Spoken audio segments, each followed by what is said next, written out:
It was September 4th, 476 AD. A teenage barbarian king walked into the last Roman palace in the West, and the greatest empire the world had ever seen simply ceased to exist. No final battle, no dramatic speech, just silence.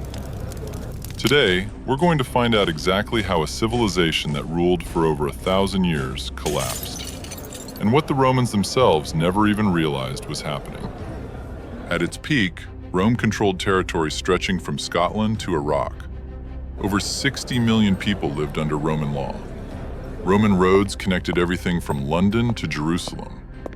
Roman engineers built aqueducts, amphitheaters, and sewage systems so advanced that some are still in use today. This was not a civilization on the edge of collapse. This was the most powerful state the ancient world had ever produced. So what went wrong? But here's what the history books often skip. Rome's problems didn't start in 476 AD. They started over 200 years earlier, and nobody wanted to admit it. In 165 AD, Roman soldiers returning from war in the East brought something far more dangerous than any enemy army. They brought plague.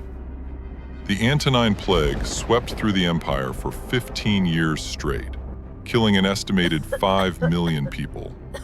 Entire villages were wiped out. Tax revenue collapsed. The army lost a third of its soldiers.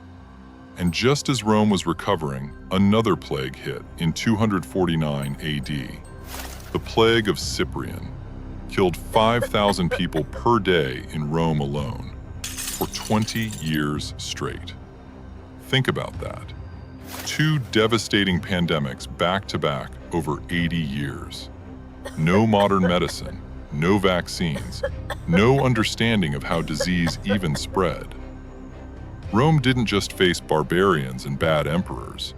Rome faced something no empire could fully survive: nature itself turning against it. Historians have debated this question for centuries, and the answer is not simple. The Roman Empire didn't fall because of one thing. It fell because of everything at once. First, there was the military problem. By the 3rd century, Rome could no longer afford to pay its own soldiers. Emperors began recruiting Germanic warriors, men who had no loyalty to Rome, no connection to Roman culture, and no reason to defend it. By 400 AD, the Roman army was mostly not Roman at all. Second, the economic collapse.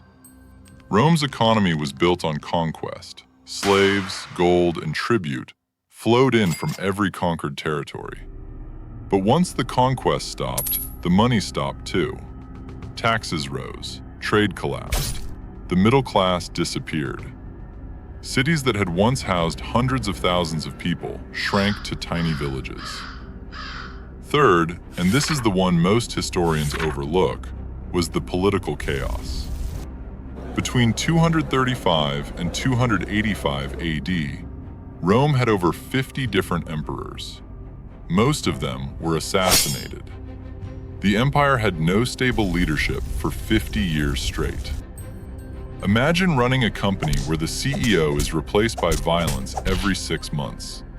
That's what Rome was dealing with. Except the company employed 60 million people and had enemies on every border. And then there was the weather.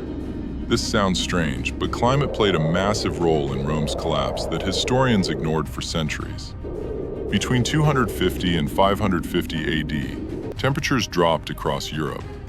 Harvests failed year after year. Food prices tripled. Farmers abandoned their land. The countryside that fed Rome's millions slowly turned unproductive. At the same time, this climate shift was pushing entire peoples out of Central Asia. The Huns fled drought and failed grasslands and moved west, pushing the Germanic tribes before them like dominoes, directly into Roman territory. Rome was not just attacked from outside, it was squeezed from every direction simultaneously. Disease from the east, climate from the north, economic collapse from within, political chaos at the top. No single emperor, no single battle, no single decision could have stopped what was coming. By 475 AD, the Western Roman emperor was a 16-year-old boy named Romulus Augustulus. His name combined the founder of Rome and the first Roman emperor, as if fate itself was making a point. He had no real power. The actual ruler was a Germanic general named Odoacer. On September 4, 476 AD, Odoacer simply told the boy emperor to leave. No battle, no resistance.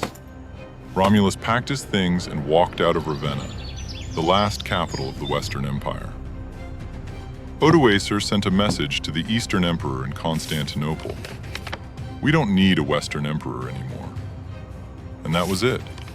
1,000 years of Roman civilization ended with a polite letter and a teenager going into exile.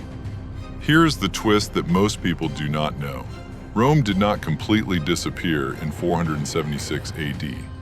Only the western half fell. The Eastern Roman Empire, what historians call the Byzantine Empire, survived for another 1,000 years. Constantinople, the eastern capital, stood strong until 1453 AD, nearly 1,000 years after the West collapsed. The same Roman law, the same Roman culture, the same Roman identity, surviving in the East while the West crumbled into the Dark Ages. So was Rome truly defeated, or did it simply move? The answer depends on where you draw the line between survival and transformation.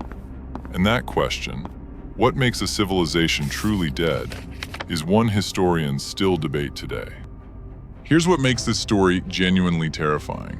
Most Romans had no idea their empire had fallen. There was no announcement, no newspaper headline, no moment where everyone understood that something irreversible had just happened. Life simply continued, just with different rulers, different languages, and slowly, different everything.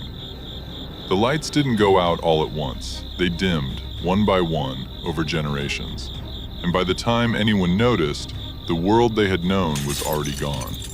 If Rome could fall without anyone realizing it, what other civilizations vanished the same way?